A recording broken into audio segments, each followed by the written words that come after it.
We're going to look at the square root method of solving quadratic equations.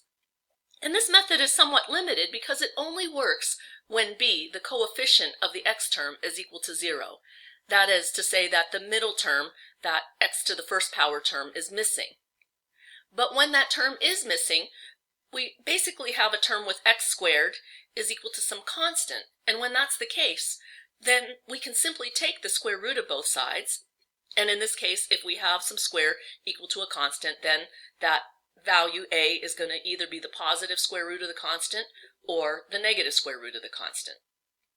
And so fundamentally what we want to do is to isolate the square before taking the square root of both sides.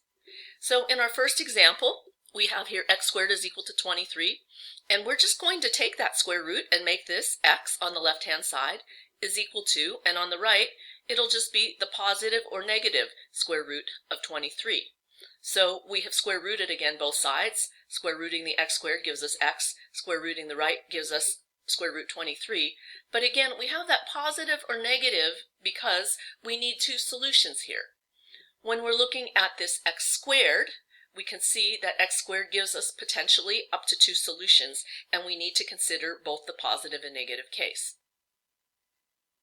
So let's take a look at a slightly more complicated example. And sometimes we're not looking at just an x, which is inside the square, but some expression in parentheses.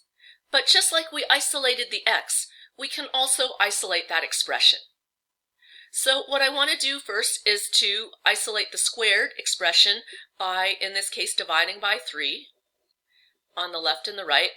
And so I end up with that set of parentheses, x minus 3, whole thing squared, is equal to 48 divided by 3 is equal to 16. And now, just as before, I have some bunch of stuff squared, and I can square root that by just lifting off the square and saying this is x minus 3 on the left.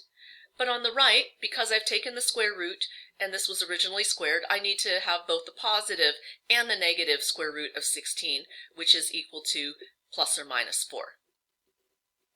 When I simplify this further, I want to isolate the x, so I'm going to get x is equal to, adding 3 to both sides, I get positive 3 on the right-hand side, plus or minus 4. And this is considered not completely simplified because I can actually separate the positive and negative roots here. I have 3 plus 4, which is equal to 7, as my first solution, and as my second solution, I can take the difference. I have 3 minus 4, which is equal to a negative 1. And so we get two solutions here. Positive 7, let me write the negative 1 first, negative 1 and positive 7, and these are the solutions for x.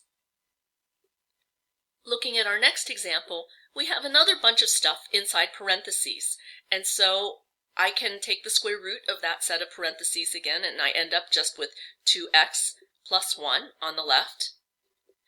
And on the right, I can take the square root also, but I need to take positive and negative square root, so this will be plus or minus square root of a negative 3.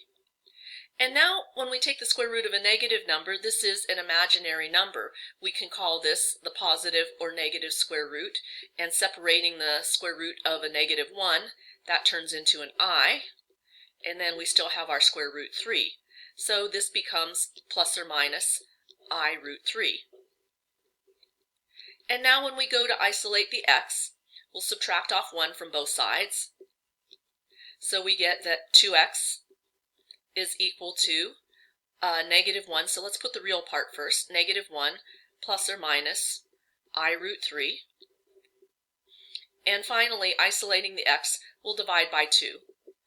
Dividing by 2 on both sides, we end up then with just x is equal to negative 1 plus or minus I root 3, whole thing divided by 2. So there are some times when we will get imaginary solutions, and that occurs when we take the square root of a negative number. Finally, this last example, if we take the square root of both sides, we end up with just x plus 5 on the left.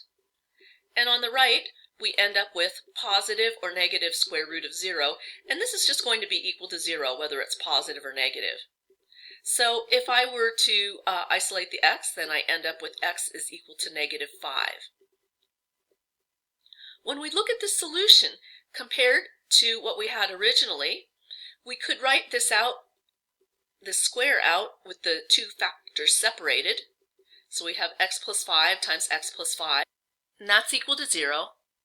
And setting each factor equal to 0, we end up then with the solution x would be equal to a -5, and that's the same as what we had gotten by using the square root method.